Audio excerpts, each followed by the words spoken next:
So what's going on guys, Skates here and welcome back to a brand new video. For today I will show you the best lightning shred druid build in Diablo 4. So at the start I will explain how to play this class. Then we will look into the best skills, paragon setup, what gems and cage hearts are the most overpowered, and then lastly what exact gear should you farm and use so you would get the highest damage possible and much more. So if this sounds interesting to you, then let's get right into it. So this druid build is all about dashing quickly from enemy to enemy, dealing big critical strikes that are further enhanced through the Stormcloud's aspect. This setup has exceptional mobility and clearing speed, and that's why it is one of the fastest builds in the game. This build will benefit from uniques, but absolutely does not require them to play at a high level, which makes this build new player and season starter friendly, but it will become even more devastating in the endgame content. Overall, this build guide is split into two parts. The first part is a leveling build, so what you wanna use to go from level 1 to 50. And then the second part is the full endgame build, which will require at least level 50. And if I ever go too fast or something is too complicated, then check this build on a website, which links you can find in the description.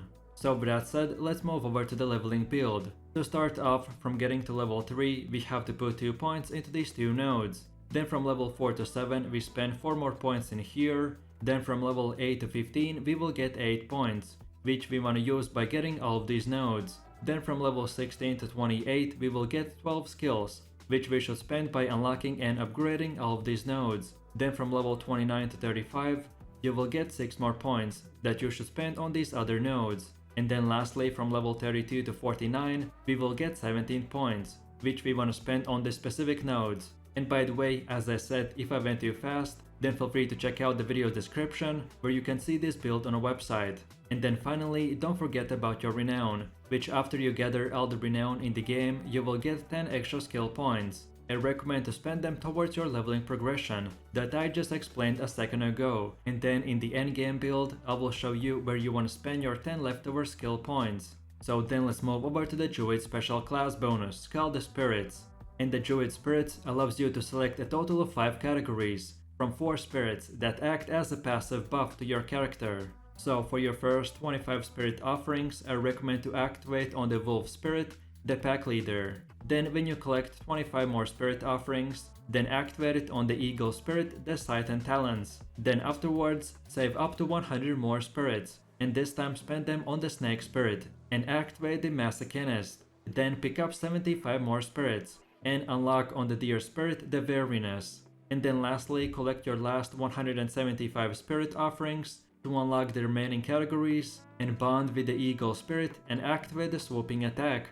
Then as far as your gear goes, leveling up in Diablo 4 is similar to most other MMOs. So for the most part, this will mean that you have to constantly replace one rare item with a better one, all the way up to level 50. Generally, you want to use the two-handed weapon, which has the highest damage numbers. And for your weapon stats, you want to get preferably a staff with a core skill damage, vulnerable damage and a socket.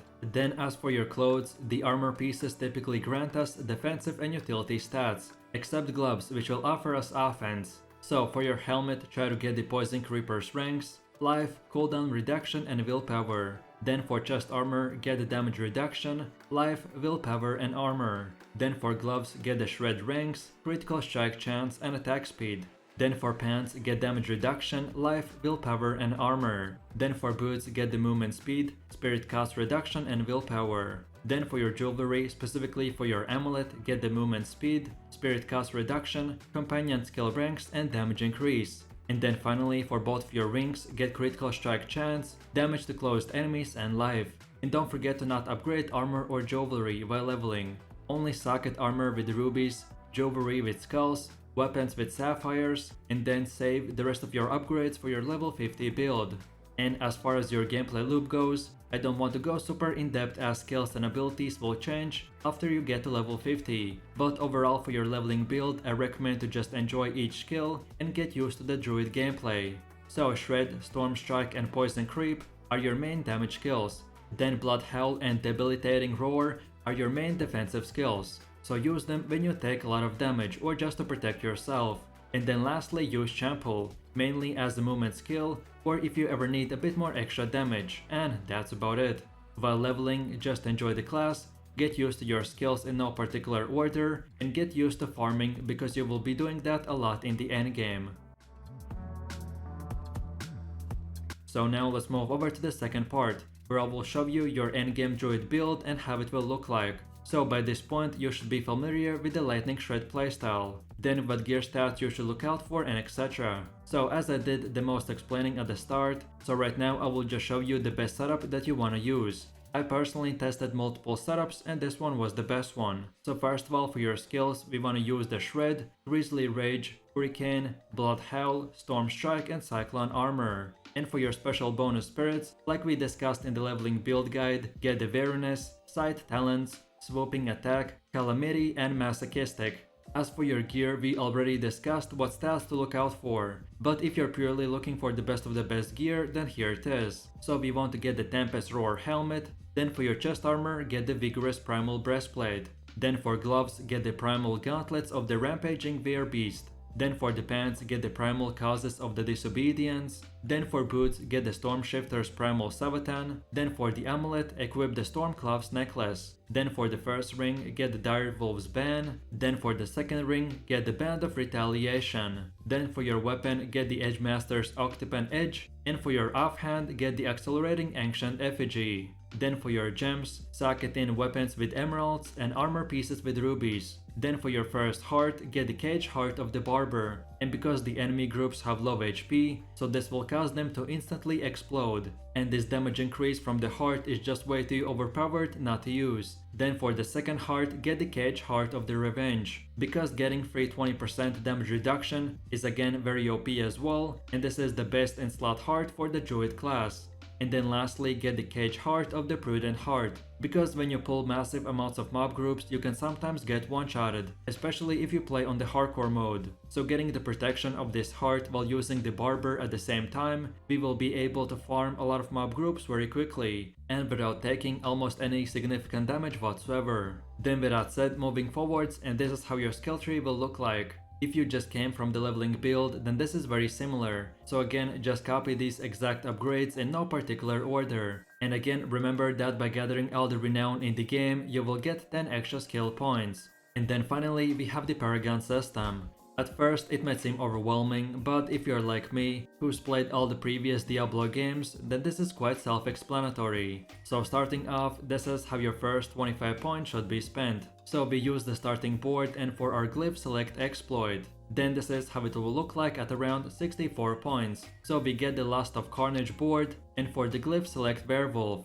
Then this is how it will look like at around 80 points. So this time we only select the Ancestral Guidance board. Then afterwards at around 120 points, you want to select the Heightened Malice board and equip the Fang and Claw glyph. Then for one of the last ones at around 150 points, we want to get the Thunderstruck board and select the Territorial glyph. And then lastly, this is our final goal at around 197 points. So get the Inner Beast board and for the glyph select Spirit.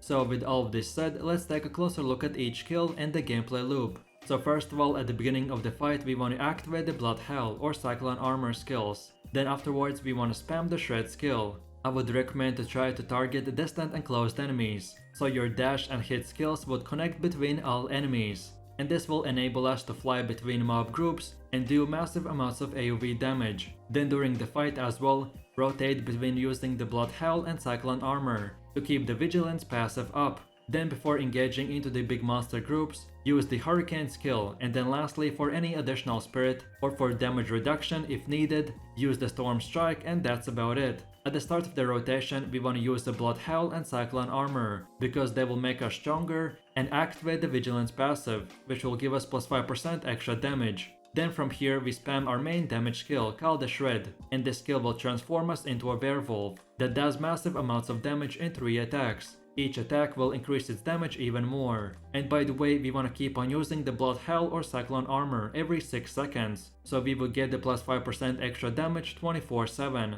And then lastly, to finish our rotation, in between spamming Werewolf or activating the damage buff, we want to finish the rotation with the Hurricane or Storm Strike to gain additional spirits or just to increase our damage even more.